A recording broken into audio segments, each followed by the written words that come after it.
알기시원 조직신학을 맡은 김성규 목사라고 합니다.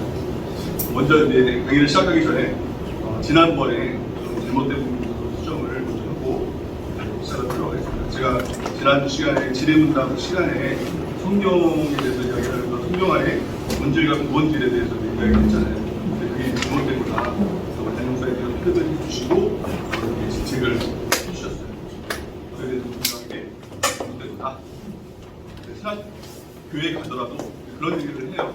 성경 안에서 본질적인 신앙이라든가 본질적인 신앙이라든가 그런 거에 대해서 얘기하는데 그 자체가 잘못된 것이다 라는 분명하게 이야기합니다. 주일날 말씀을 통해서도 설명을 해주셨죠. 성경 안에서는 뭐 중요한 말씀, 더 중요한 말씀이나 그 자체가 다 중요한 본질이다 라는 것이죠. 그 비본질이 뭐냐? 신앙이 비본질이다. 본질은 바뀌지 않는 거죠. 변할 수 없는 것이 본질이고 변할 수 있는 것은 신앙, 이게 본질이다 라는 것을 분명하게 이야기하고 오늘 강의를 시작하도록 하겠습니다. 오늘 강의는 이제 두 번째 시간 신론입니다. 그 제목은 하나님에 대하여 라는 이 신론에 대한 내용을 같이 강의를 통해서 이해하도록 하겠습니다. 오늘 핵심 목표는 네 가지입니다.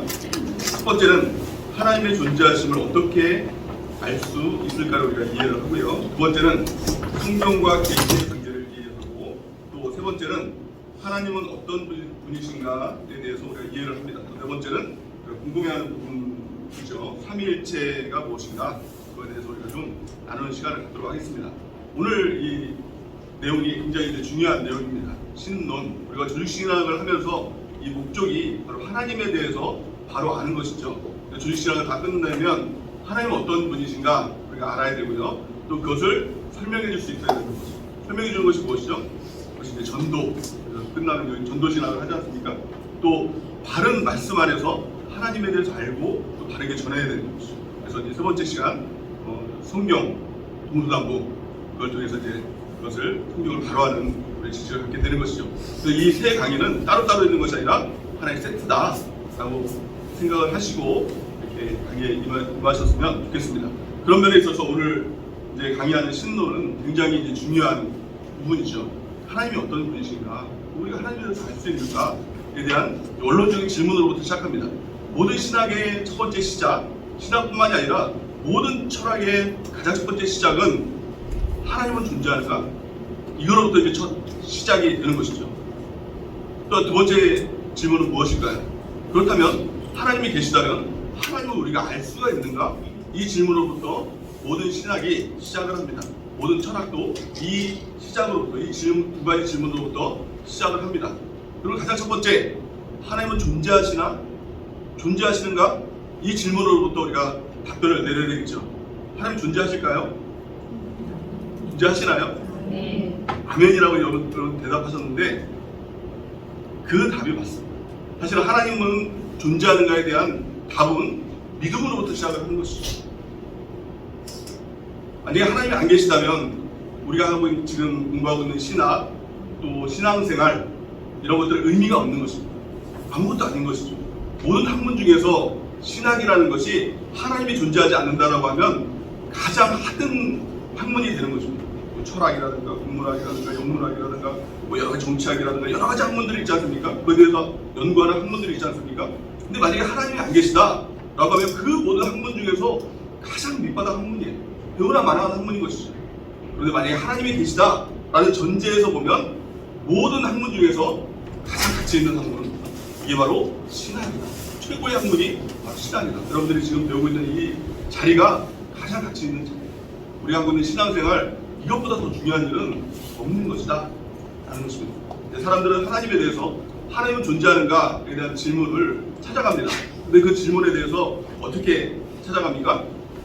하나님을 내가 만나면 하나님을 나에게 보여주는 내가 하나님을 믿겠습니다 이렇게 얘기를 하죠. 또 어떤 사람들은 하나님을 나에게 좀 이해시켜줘봐. 내가 하나님을 다 이해하면 하나님을 믿겠습니다 이렇게 이야기를 합니다. 근데 그런 사람들은 하나님에 대해서 너무 모르는 것입니다. 우리가 이해할 수 있다고 해서 이해되시는 분이 아니라는 거예요.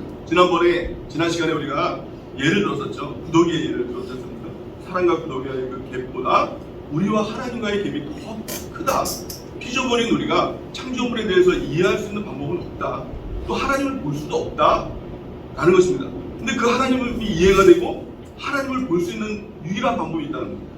그 방법이 뭘까요? 뭘까요? 여러분들이 아까 지금 답변을 하셨잖아요. 믿는 거예요. 이해돼서 믿는 게 아니라 믿으면 그 하나님이 이해되기 시작합니다. 라는 것이죠. 그래서 이 아우구스티누스라는 사람이 있어요. 어거스틴이라는 사람이 있어요. 그 사람은 이렇게 이야기를 했습니다. 나는 하나님을 믿기 위해서 이해하는 것이 아니라 이해하기 위해서 믿는다. 이렇게 얘기했어요. 그 순서가 중요한 거죠. 하나님을 이해하면 믿겠어요. 신앙생활 하면서 교회 와서도 내가 이해되면 믿겠어요. 평생 신앙생활하고 공부를 하나님을 대해서 알아도 이해가 되지 않는다. 믿을 수가 없다는 거예요. 먼저 믿으면 이해가 되고 믿으면 하나님에 대해서 알게 되고 하나님을 만나게 된다. 먼저가 중요하다는 거죠. 믿음이 먼저인 것이죠. 왜 그럴까요? 그것에 대해서는 신학적인 논의를 따질 필요도 없습니다. 하나님과의 그 믿음이 뭐라고 그랬죠? 신앙생활이 뭐라고 그랬죠? 지난 시간에 가장 중요한 거라고 이것만 알아도 본전을 찾는다라고 여러분들에게 강조를 했던 한 단어가 있었습니다. 뭐였죠? 관계. 맞습니다. 관계. 이걸 절대 잊으면 안 된다는 거예요. 그러니까 신앙생활은 관계다. 하나님과의 관계다. 라는 겁니다. 무슨 관계일까요? 하나님과 하나님에 대해서 공개하면서 나는 무엇이다 이렇게 얘기하죠. 요한일서 말씀을 보니까 나는 사랑이다 이렇게 얘기합니다. 하나님과 우리의 관계가 사랑의 관계다. 그래서 하나님께 요구하시는 건 뭐예요? 주일날 말씀 통해서 뭐라고 말씀하셨죠? 계명이 가장 큰 계명이 뭐라고 얘기했어요? 마음을 다하고 목숨을 다하고 뜻을 다하여 주 너희 하나님을 사랑하라. 이 사랑의 관계가 가장 첫 번째라는 것입니다. 근데 여러분 사랑을 해본 사람도 있고 사랑을 안 해본 사람도 있죠. 여러분들은 사랑을 해보셨습니까? 안 해보셨습니까? 고민하고 있는 거 보니까 큰일 났네요. 사랑을 하셨으니까 다 결혼을 하셨겠죠. 저 결혼 아니니까 한번 생각을 해보셔야 되니까. 사랑하는 그 마음이 있으니까 결혼을 아마 하셨을 거라 저는 이렇게 믿어 의심치 않습니다. 근데 어떤 사람은 사랑을 안 해봤어요. 근데 사랑을 안 해본 사람이 이렇게 얘기를 하는 겁니다. 나에게 사랑에 대해서 이해를 시켜라. 사랑에 대해서 이해시키면 내가 사랑을 하겠다. 이렇게 얘기를 하는 겁니다. 그 여러분들 같은 사람은 어떻게 얘기를 하겠어요? 사랑을 해본 사람은 어떻게 해봤어요? 뭐라고 얘기할까요? 사랑을 해야 사랑이 뭔지 알아. 해야 돼. 이렇게 얘기를 하겠죠. 신앙생활 믿음 생활은 똑같아요. 하나님에 대해서도 마찬가지예요. 하나님을 믿으면 이해가 돼. 이게 너무 당연한 겁니다. 여러분들 사랑해보셨으니까 그 사랑에 대한 감정들을 아시죠? 사랑에 대한 느낌들을 아시죠? 잘 모르시니까 사랑하면 가슴도 뛰고 보고 싶고 또 잠 못 이루기도 하고 그랬었잖아요. 맞잖아요? 그런 감정들이 있다는 거예요. 그거를 아무리 사랑 안 해본 사람한테 사랑하면 이런 감정이 생기고 저런 감정이 생기고 이야기를 해도 사랑 안 해본 사람은 몰라요. 그게 뭐야? 난 그래 본 적이 없는데 사람 때리는 게 뭐야? 사람 때리는 게 뭐야? 돈 많이 벌 때나 가끔 뛰지. 그런 거 나 몰라. 이렇게 얘기하는 거 아닙니까? 사랑을 모르면 절대 그에 대해서 설명할 수 없다는 거죠. 신앙생활도 마찬가지죠. 우리가 믿는 것도 마찬가지죠. 하나님에 대한 존재, 하나님이 계시냐 안 계시냐 믿어. 그러면 이해가 돼. 믿어. 그리고 하나님이 살아계신 걸 알게 돼. 라는 거예요. 이 성경에 보면 믿음에 대해서 이해를 시켜서 믿는 것이 아니라 믿으라 이렇게 얘기해요. 주 예수를 믿어라. 내가 너가 내 뭘 믿는다. 먼저 믿으라. 먼저 믿으라는 겁니다. 우리가 믿을 때 하나님에 대해서 이해되고 하나님이 살아계시다. 라는 것을 분명히 알게 된다는 것을 우리가 경험상으로 알고 있지 않습니까? 전도할 때도 마찬가지예요. 하나님에 대해서 아무리 설명해줘도 아무리 이해를 시켜줘도 그 이해에 대해서 나오는 사람은 먼저 믿어. 교회 와서 말씀 듣고 믿어보자. 믿음으로부터 시작이 되는 것입니다. 자, 그렇다면 성경은 뭐라고 말씀하고 있을까요? 히브리서 11장 6절 그래서 읽어보겠습니다. 시작. 믿음 없이는 하나님을 기쁘시게 하지 못하니 하나님께 나아가는 자는 반드시 그가 주셨다. 또한 그가 자기를 찾는 자들에게 상 주시는 계심을 믿어야 할지니라. 아멘. 하나님의 계심을 믿어야 된다. 하나님의 계심과 또 그 하나님은 그냥 존재하는 하나님이 아니라 우리의 삶에 개입하신다. 상 주시는 하나님이시다. 일하시는 하나님이시다. 역사하시는 하나님이다. 이것을 믿어야 할지니라 라고 이렇게 말씀하고 있는 것이죠. 이게 첫 번째 질문에 대한 답입니다. 첫 번째 질문이 뭐였죠? 하나님은 계시는가? 믿어라. 그래야만 알게 될 것이다. 라는 것이죠. 두 번째 질문이 무엇이었습니까? 그렇다면 하나님에 대해서 우리가 알 수 있는가? 에 대한 질문입니다. 여러분들 하나님에 대해서 알 수 있습니까? 알 수 있어요? 우리의 지혜로, 이 중앙만한 지혜로 크신 하나님에 대해서 이해하고 다 알 수 있을까요? 사실은 알 수 없는 분이시다. 그럼에도 불구하고 우리가 신앙을 공부하고 하나님에 대해서 알아가는 그 길을 걷는 가장 근본적인 이유가 뭘까요? 원인이 뭘까요? 하나님이, 우리는 하나님을 알 수 없는데 하나님이 우리에게 자신에 대해서 공개해 주셨어요. 자신에 대해서 열어주셨어요. 이것을 뭐라고 합니까? 신학적인 용어로 계시라고 합니다. 이것이 바로 계시예요. 이런 계시를 여기 보니까 헬라어로 보니까 뭐라고 얘기하겠습니까? 아포칼립시스 이렇게 얘기합니다. 열어서 보여준다. 너무 어려운 말이죠. 아포칼립시스 너무 어려운 말입니까? 자, 이게 발음이 잘 안 되죠. 자, 열어서 보여준다는 의미예요. 누가 열어서 보여줍니까? 하나님이 열어서 보여준다. 나는 하나님이야. 나는 살아있어. 나는 너에게 나에 대해서 알려지기를 원한단다. 라고 이야기하는 것. 이게 바로 계시다라는 겁니다.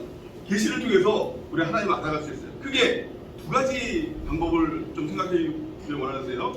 계시하는 방법에 초자연적인 방법이 있고 자연적인 방법이 있다.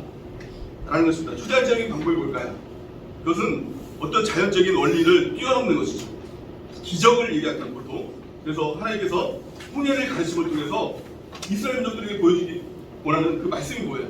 메시지가 뭡니까? 내가 하나님이야. 나는 살아있어. 나는 전능하신 하나님이야.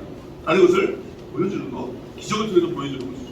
여러분들도 신앙생활 하다 보면 기적을 경험할 때가 있죠. 몸이 아팠던 분이, 병이 걸렸던 분이 안수 기도를 받고 낫고, 또 독감에 심하게 걸렸던 분들이 안수 기도 받고 낫기도 하고, 정말 그런 기적들을 경험을 하게 되죠. 어떤 문제 가운데 사로잡혔다가 또 기도하고 또 하나님의 능력 가운데 낫기도 하고. 근데 그 기적을 경험하는 근본적인 이유가 뭐냐? 그 기적을 통해서 우리가 뭘 발견해야 되느냐? 하나님 살아계시다. 하나님 일하신다. 이것을 발견해야 돼요. 아팠다가 난 것, 사실 아팠다가 난 것 또 안 아픕니까? 또 아프고 결국엔 다 죽게 되잖아요. 근데 사실 아팠다가 난 것 자체만으로 만족한다면 그건 아무런 의미가 없는 것입니다. 가슴 아픈 게 그거예요. 이렇게 저 사역을 하다 보면 때로 이렇게 아팠다가 병이 치유되는 분이 있잖아요. 하나님 얼마나 감사해요. 평생 변하지 않고 신앙생활 하는 게 맞잖아요. 당연히 그렇게 될 거다라고 생각을 하는데 그렇지 않은 분들이 너무 많다. 병이 나은 것으로 또 세상 가서 열심히 돈을 벌다 보면 바빠서 그 일을 못 나온다고 하고, 또 장사가 안 됐던 어떤 집에 담임목사님이 가셔서 또 기도하고 또 예배드리고 장사가 잘 돼요. 하나님의 기적 아닙니까? 장사가 안 된다고 갑자기 잘 되니까. 그러면 하나님 잘 믿어야 되잖아요. 하나님 살아계십니다. 잘 믿어야 되는데 너무 바쁘다고 교회를 한다는 거죠. 그런 분이 실제로 있었다는 것이죠. 그러니까 중요한 것은 뭐예요? 초자연적인 현상을 통해서 하나님 살아계시다는 분명한 믿음을 갖는 것이 중요하다. 두 번째는 초자연적인 것이 아니라 자연적인 그런 방법을 통해서도 하나님이 살아계심을 알 수가 있어요. 예를 들어서 봄, 여름, 가을, 겨울, 이것이 순환적으로 반복되는 것들을 통해서 하나님은 질서의 하나님이시구나. 또 몇천 년의 시간을 통해서도 이것들이 변하지 않는 그런 일들을 보면서 하나님이 일하시고 계시는구나 라는 것들을 우리가 알 수 있는 것이죠. 두 번째로 우리가 알아야 될 것은 하나님의 자기계시. 자기계시라는 것은 이제 적극적으로 내가 하나님이라는 것을 우리에게 계시하시는 이 자기계시라는 것입니다. 이 자기계시는 두 가지가 있습니다. 가장 첫 번째는 일반 계시가 있고요. 신학적인 용어가 막 쏟아져 나오고 있죠. 일반 계시가 있고 또 두 번째는 특별 계시가 있어요. 신학교 가면 이제 배우게 될 텐데 일반 계시와 특별 계시가 있다. 근데 말로 하면 좀 어려워 보이지만 설명은 되게 쉬워요. 일반 계시가 뭐예요? 일반적으로 다 아는 거예요. 모든 사람이 다 알 수 있도록 하나님께서 장치해 주셨어요.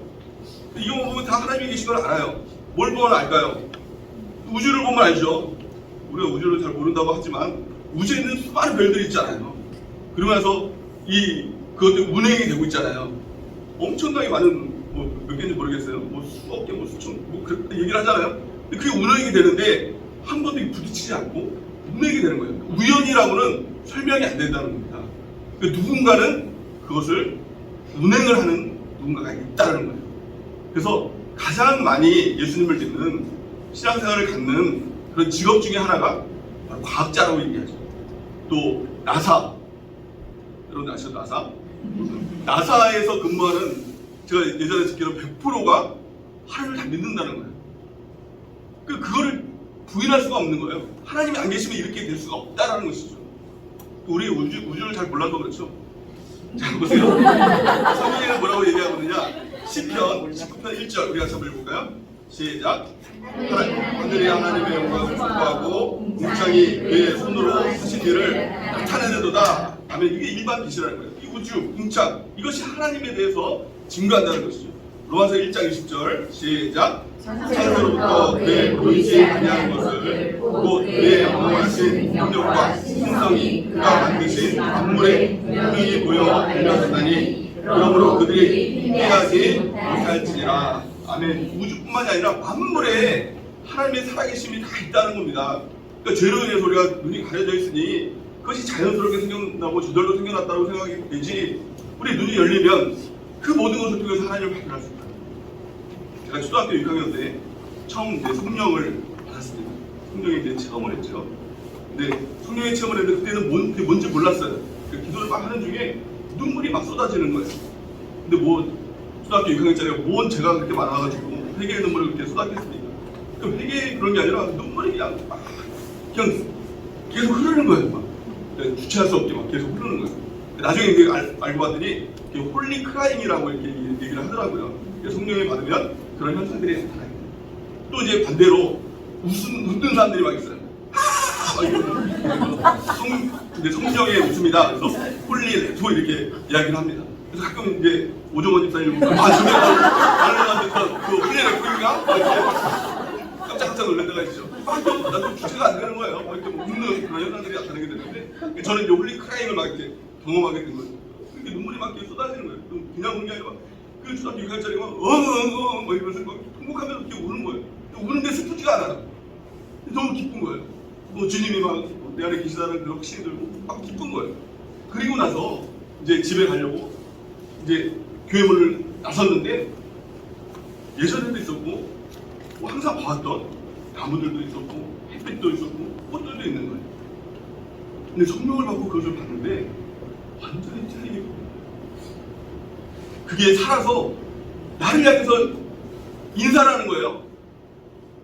꽃이, 나무가, 햇빛이 나를 보면서 너 정말 축하해. 성령 받았구나. 예전에도 나무에서 바람이 날면 이 나뭇잎이 막 이렇게 움직이잖아요. 이렇게 움직이잖아요. 그게 바람이 불어서 나뭇잎이 저렇게 움직이는구나 라고 이렇게 봤는데 성령을 받고 그걸 봤더니 나를 향해서 축하해! 그러면서 이렇게 인사를 하는 거예요. 실제로.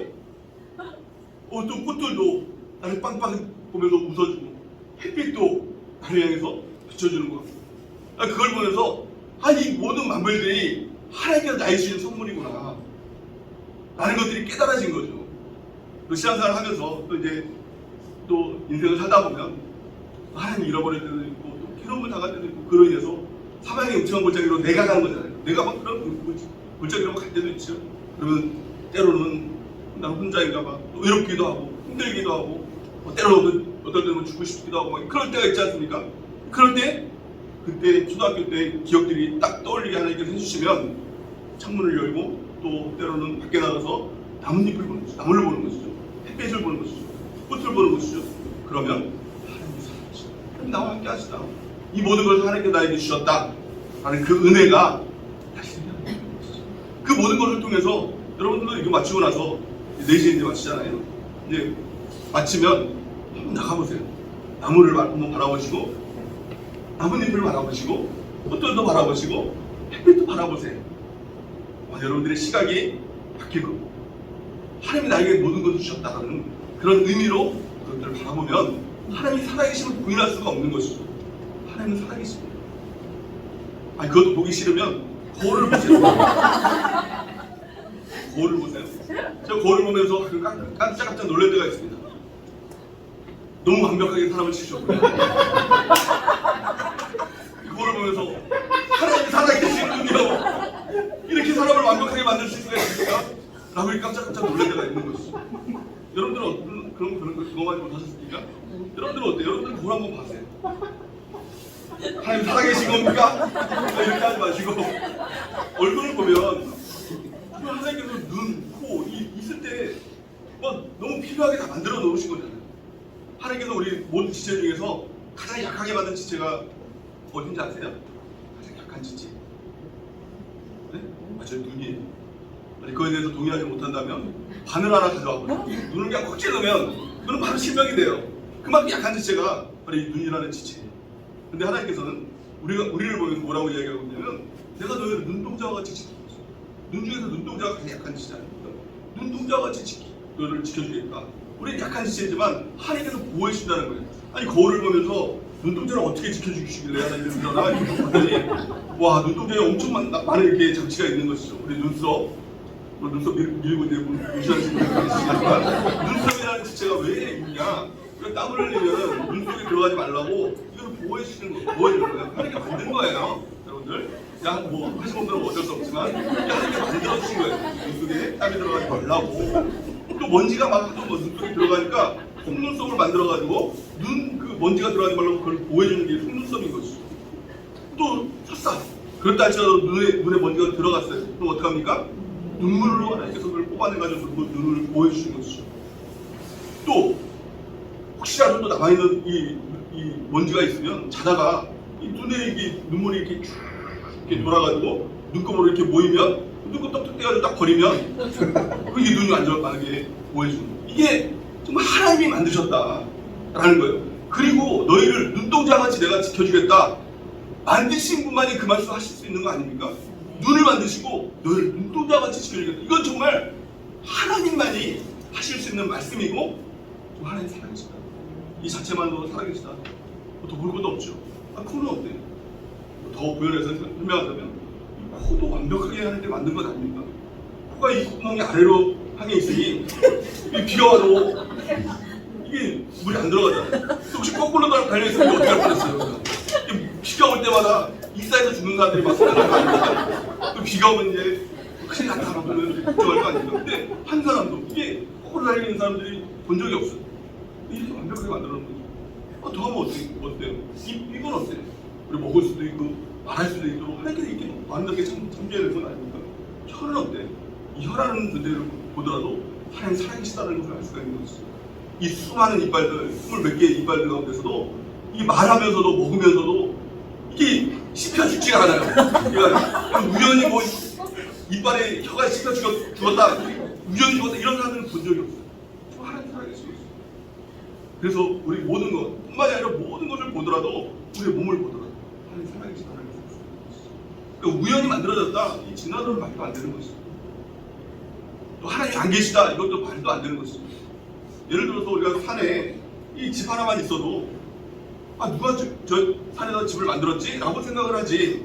아니, 우연히 벽돌들이 날아서 붙고 또 이렇게 시멘트가 와서 붙고 우연히 만들어졌다 라고 말할 사람 한 사람도 없을 것입니다. 그런데 그 집보다도 더 완벽한 이 우주, 집보다도 완벽한 우리의 몸, 이것이 어떻게 우연히 생겼다고 말할 수가 있겠습니까? 그 모든 것을 통해서 하나님은 존재하신다, 하나님은 살아계신다는 것을 하나님이 말씀하고 있는 것이죠.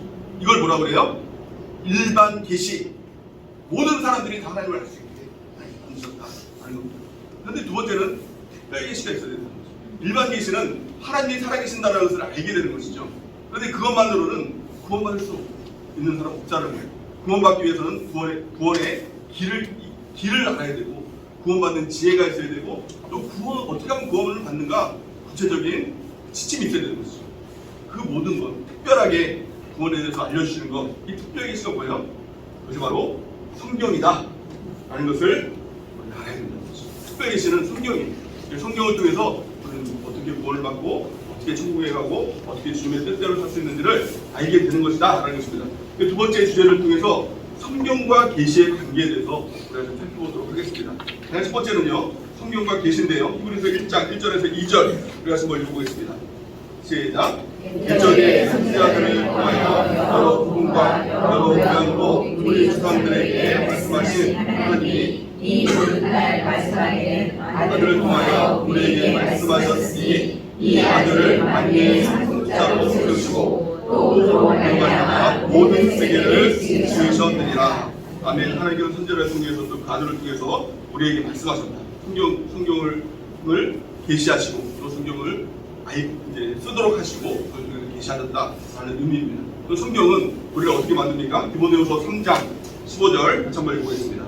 시작. 또 이로부터 성경을 알았나니 성경은 너로 하여금 그리스도 예수 안에 있는 믿음으로 말미암아 구원에 이르는 지혜가 있게 하리라. 아멘. 성경을 통해서 우리가 구원에 이르는 지혜가 있게 한다라는 것입니다. 또 두 번째 살펴볼 것은 성경과 영감. 성경은 누가 쓴 책이냐라는 것을 성경은 말씀하고 있죠. 디모데후서 3장 16절 같이 읽겠습니다. 시작. 모든 성경은 하나님의 감동으로 된 것으로 교훈과 책망과 바르게 의롭고 교육하기에 유익하니. 아멘. 자, 네. 하나님의 감동으로 쓰여진 책이다 라고 이렇게 이야기를 하고 있죠. 이 감동이라는 말을 헬라어로 보면 테오프 튜스토스, 참 발음이 어렵습니다. 테오프 튜스토스 이렇게 이야기를 합니다. 이것이 어떤 뜻이냐? 하나님의 숨결이라는 것입니다. 하나님께서 이 성경을 쓰면서 성령께서 그것을 쓰신 것이죠. 저자들이 있지만 성령께서 그것을 쓰면서 하나님의 숨결을 그 안에 불어넣으신 것입니다. 그래서 우리가 성경을 볼 때도 그 가운데 하나님의 숨결이 느껴지는 것이죠. 이 성경을 보다가도 저는 여러분들 어떤 모르겠지만 저 같은 경우에는 그냥 아무 내용도 아닌데 막 눈물이 날 때가 있어요. 그래서 마태복음 1장을 보면서 누가 누구를 낳고 이게 슬퍼요?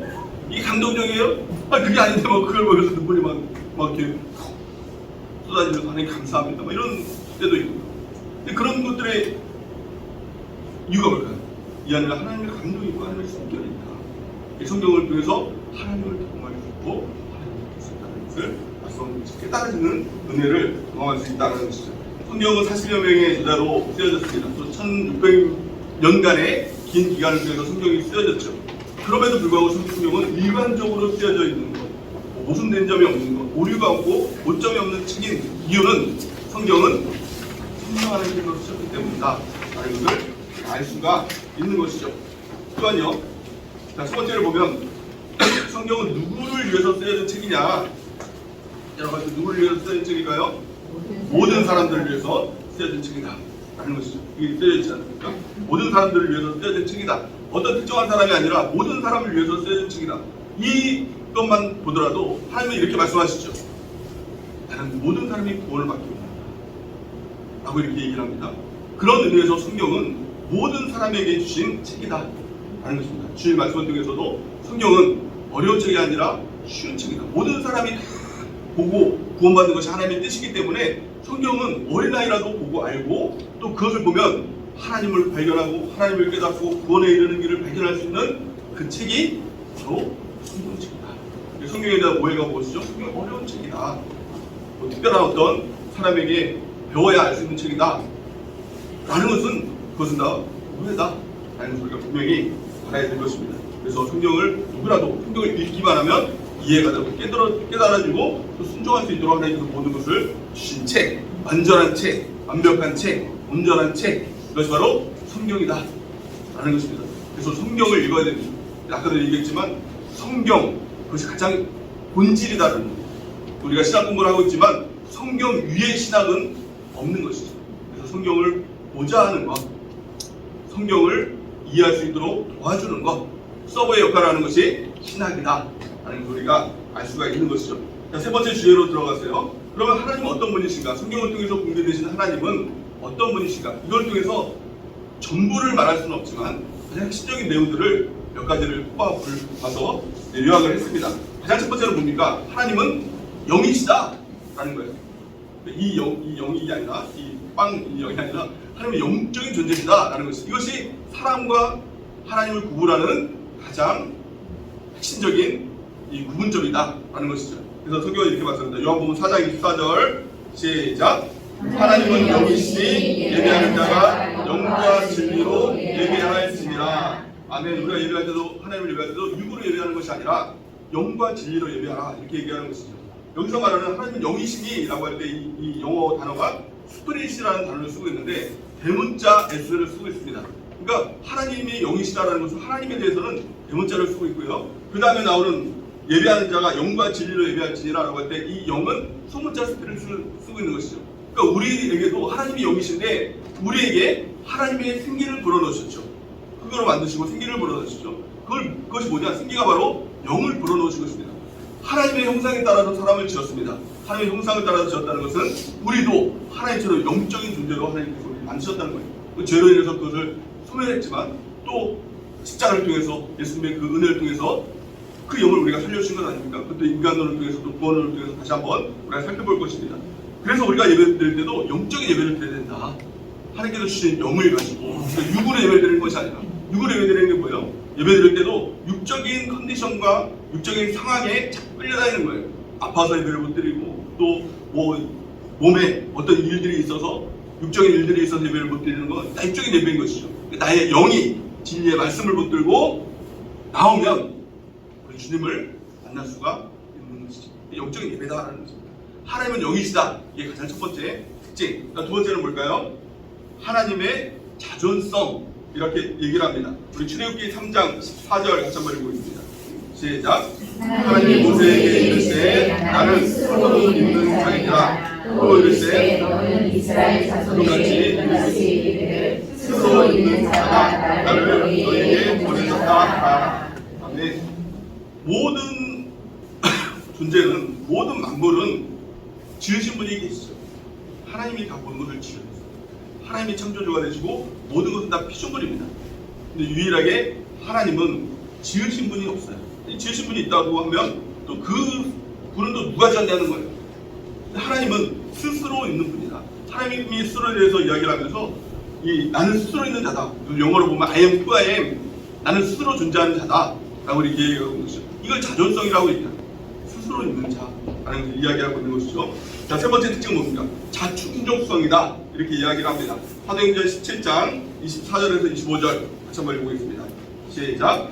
우주와 그 가운데 있는 만물을 지으신 하나님께서는 천지와 지으시니 서로 지으신 안에 계시지 아니하시고 또 무엇이 부족한 것처럼 사람의 손으로 섬김을 받으시는 것이 아니니 이는 만민에게 생명과 호흡과 만물을 친히 주시는 이심이니라. 아멘. 하나님은 자충족성이라는 모든 것이 다 충족하신 분이다. 충만한 분이다. 우리가 뭘 해드려서 우리가 예배를 드려서 우리가 헌금을 해서 우리가 헌신을 하고 봉사를 해서 하나님께서 충족되는 것이 아니라 모든 것이 다 충족되는 것이다. 그래서 그런 면에서 보면 우리가 예배 드리는 이유 또 헌신하고 헌금하는 이유 하나님을 충족하게 하기 위해서 하나님을 보태드리는 것이 아니라 사실은 하나님을 위한 것이 아니라 우리를 위한 것이다 라는 것을 우리가 알 수 있어야 한다는 것이죠. 네 번째 하나님의 특성은 하나님의 항상성과 불변성이다. 하나님 변하지 않으시는 분이다 라는 것을 말씀하고 있는 것이죠. 디모데전서 1장 17절 시작. 영원하신 왕 곧 썩지 아니하시고 보이지 아니하고 홀로 하나이신 하나님께 존귀와 영광이 영원 무궁하도록 있을지어다. 아멘. 디모데전서 6장 15절에서 16절 시작. 기약이 이르면 하나님이 그의 나타나심을 보이시니 하나님은 복되시고 유일하신 주권자이시며 만왕의 왕이시며 안주해 주시오 오직 그에게만 죽지 아니함이 있고 가까이 가지 못할 빛에 거하시고 어떤 사람도 보지 못하였고 또 볼 수 없는 이시니 그에게 존귀와 영원한 권능을 돌릴지어다. 아멘. 이게 성경에서 나오는 그 하나님 몇십 년 전에 하나님이시잖아요. 근데 하나님이 지금도 역사하시는 동일하게 역사하시는 어제나 오늘이나 동일하게 역사하시는 앞으로도 동일하게 역사하시는 하나님이다. 영원성과 불변성이죠. 자, 다섯 번째 보면은 기타 특성들이 뭐가 있을까요? 전능하심, 모든 것을 다 하실 수 있다. 또 전지하심, 모든 것을 다 아신다. 전지전능하시다 라는 것은 무슨 뜻입니까? 모든 것을 다 아시고 모든 것을 다 하실 수 있는 분이다 라는 것이죠. 또 무소부재성, 무소부재하신 하나님, 어디에서나 다 있으신 하나님. 지금 이 자리에도 우리 주님께서 우리가 함께하여 주시죠. 우리가 없는 것이 없다. 하나님 없는 것이 없다는 거예요. 우리가 은밀한 죄를 지을 때도 그 가운데 하나님이 계시다는 거예요. 그걸 우리가 깨닫고 알아야 된다는 것이죠. 자, 우리 두 번째는 하나님의 성품에 대해서 우리가 좀 살펴보길 원합니다. 하나님의 성품, 성경에서 나오는 하나님의 성품을 크게 두 가지로 이야기를 할 수 있는데 가장 첫 번째는 뭘까요? 하나님의 거룩성. 두 번째는 뭘까요? 하나님의 사랑. 하나님은 사랑이시다라는 거예요. 거기에 맞는 이 단어들을 찾아보니 하나님의 거룩하심은 하나님의 의로우시다 라는 말이죠. 공의로우시다, 진실하시다, 신실하시다, 이런 것들이 하나님의 거룩성과 다 연관이 되는 것이죠. 또 하나님의 사랑은 어떤 것으로 연관이 되실까요?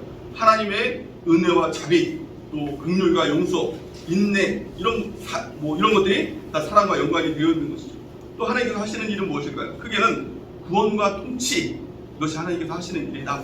구체적으로 보면 계획하시고 창조하시고 섭리하시고 구원하시고 완성하시는 그 일들을 성경 전체를 통해서 우리에게 보여주고 있다라는 것을 말씀드리고요. 자, 우리가 마지막으로 살펴볼 것은 삼위일체 하나님이 누구인가 궁금해하시는 분들도 꽤 있으리라 생각이 됩니다. 근데 삼위일체의 이유는 사실은 어떻게 보면 이해가 안 되는 어떤 신비적인 영역에 속해 있는 그런 부분이 있습니다. 그래서 이해하는 것보다도 믿음으로 우리가 수용하는 것, 이것이 중요한 것이죠.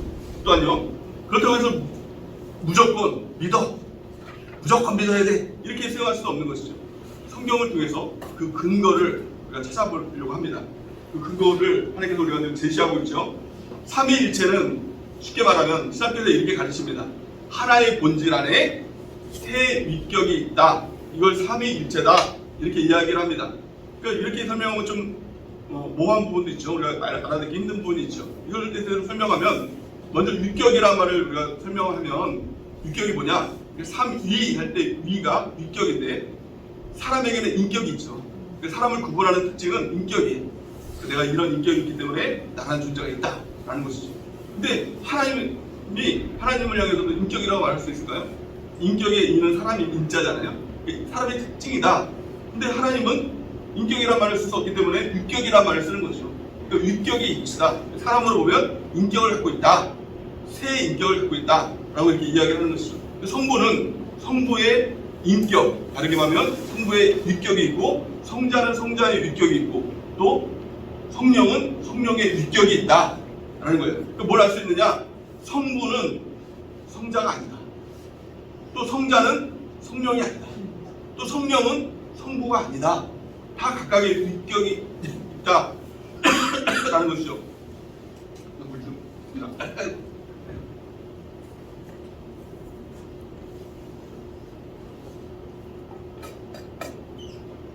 자, 세 위격이 있습니다. 그럼 위격이 있다고 해서 삼신이냐?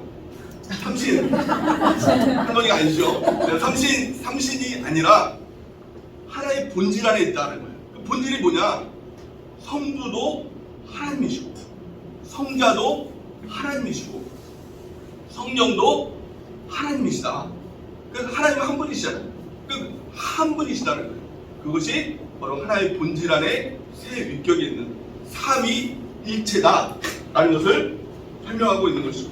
이것을 이제 신학적인 용어로 내재적 삼위일체라고 얘기합니다. 내재적 삼위일체라는 것은 삼위일체의 내적인 어떤 관계들에 대해서 이야기를 하고 있는 것이죠. 어떤 신학자는 이것을 페리콜레시스 이렇게 얘기했습니다. 상호 내주, 상호 침투 이렇게 얘기했습니다. 그러니까 성령과 이 성부 하나님이 일하실 때 혼자 일하시는 것이 아니라 그 안에 성자 하나님이 침투하시는 것이죠. 내주하는 것이죠. 또 성자 하나님이 일하실 때도 성부 하나님이 그 가운데 함께 하시고 내주하시고 침투하시는 것이죠. 성령 하나님과 또 성자 하나님이 같이 내주하시고 침투하시면서 같이 일하시고, 성부 하나님과도 내주하시고 침투하시고 같이 일하시는 것입니다. 이것을 통해서 알 수 있는 것이 뭐냐? 하나님은 천상천하 유아독전이 아니다. 불교에서는 부처님을 천상천하 유아독전, 혼자 일하시는 분, 또 우리가 부처처럼 되려면 그처럼 혼자 천상천하 유아독전 혼자 있어야 된다 이렇게 얘기하죠. 근데 기독교는 이와 전혀 다른 것이다.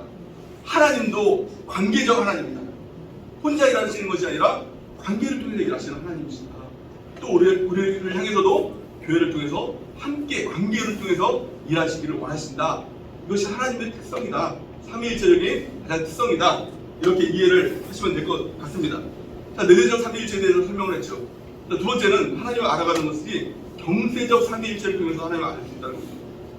또 다르게 말하면 경륜적 삼위일체라고도 이렇게 이야기를 하는 것이죠. 경세적, 경륜적 삼위일체다. 그게 무슨 말이냐면 하나님께서 일하실 때 삼위일체를 통해서 일하신다. 예를 들어서 천지를 창조하셨죠. 이 창세기를 보면 천지를 하나님께서 창조하시니라 이렇게 얘기하고 있지 않습니까? 거기에 보면은 이 땅이 천지가 창조되기 전에는 혼돈, 흑암, 공무 가운데 있었습니다. 근데 그 가운데 성령 하나님께서 영이 운행을 하시죠. 그걸 보살펴 주시죠. 그리고 나서 하나님이 창조를 하시죠. 창조를 하실 때 그냥 하나님께서 뿅 하고 창조하시는 것이 아니라 뭘 통해서 창조하셨죠? 말씀을 통해서 창조하셨죠. 그 말씀이 뭐냐? 그것이 바로 로고스 대신 예수님입니다. 그래서 요한복음에 보면 말씀이 육신이 되어서 이제 태어나셨다 이렇게 말씀하고 있지 않습니까? 그 말씀이 바로 성자 하나님입니다. 성부, 성자, 성령 이분의 합작품이 이 창조의 역사인 것이다. 구속의 역사도 마찬가지고 완성되는 역사도 마찬가지고 성부와 성자와 성령이 함께 하시는 역사 속에서 함께 하시는 그것이 바로 경륜적, 공세적 삼일체다. 그걸 통해서 우리가 알 수 있는 것이죠. 지금 우리 가운데 역사하시는 그 하나님을 통해서도 우리는 삼일체를 경험하고 있지 않습니까? 성부 하나님, 성자 하나님, 예수님, 또한 그 성령 하나님, 그걸 우리가 경험하고 있지 않습니까? 경험하고 있지 않습니까? 하고 있잖아요. 알고 있잖아요. 설명은 굳이 안 돼도 성부 하나님이 이러시고 또 성자 예수님이 이러시고 또 성령 하나님이 이러시구나. 이것을 경험을 통해서 알 수 있는 이것이 바로 경륜적 삼일체, 또 경세적 삼일체다라는 것을 이야기하고 있는 것이죠. 그래서 구체적으로 굳이 또 그 하시는 일을 따지자라고 하면 성부 하나님은 계획하시는 일을 하신다. 또 성자 예수님은 실행하신다. 구원에 대한 그런 말씀인 것이죠. 또 성령 하나님은 뭐라죠? 적용하시는 일을 하신다라고 구분을 할 수가 있는 것이죠. 또 마지막으로 이제 살펴볼 것은 그렇다면 삼일체에 대해서 여러 가지 우리가 설명을 하잖아요. 아이들한테 설명하고 또 삼일체가 뭐야 그런 구간에서 설명을 하잖아요. 근데 주의해야 될 점이 있습니다. 이 삼일체를 설명하다가 자칫 잘못하다가 뭐에 빠질까요? 이단에 빠집니다. 가장 대표적인 이단, 가장 첫 번째는 삼신론이에요. 하나님이 삼일체다라는 것을 이 위격을 너무 강조하다 보니까 하나님 그럼 세 분이야! 맞습니까? 아니에요. 그렇게 하면 큰일 나요. 하나님은 한 분이에요. 본질이 하나시기 때문에 그래서 유일신이다. 삼신 아니다. 라는 것이죠. 자, 두 번째 뭡니까? 양태론. 이걸 우리가 주의해서 좀 살펴볼 필요가 있는 게 많은 이제 우리 특별히 이제 교사실장님들이라든가 또 어린아이 사역을 하다 보면 삼일체를 막 자꾸 설명하려고 하다 보니 예를 드는 경우가 있어요. 예를 드는 대부분의 것들이 다 양태론에 걸려요. 이단이에요. 예를 들어서 볼까요? 태양의 비유를 하죠. 태양이 있고 또 태양의 열이 있고 태양의 빛이 있어. 세 가지이지만 하나야. 이걸 통해서 삼일체를 설명합니다. 근데 이게 양태론이에요. 왜냐하면 태양 자체가 하나잖아요. 그러니까 이 양태론이라는 게 뭐냐면 하나님은 한 분이신데 가면을 쓰고 나타난다는 거예요. 그러니까 어떤 역사 가운데서는 성부의 가면을 쓰고 나타나고 어떤 또 역사에서는 성자의 가면을 쓰고 나타나고 또 어떤 역사에서는 성령의 가면을 쓰고 나타나게 됩니다. 이게 맞는 말입니까? 틀리죠. 세 위격이 있는데 자꾸 하나만을 강조하는 거예요. 이것이 바로 양태론이거든요. 이 태양에 비유하는 이 비유, 이것은 양태론에 걸리는 이단이다. 또 어떤 위치 그런 것에 대해서 설명을 하죠.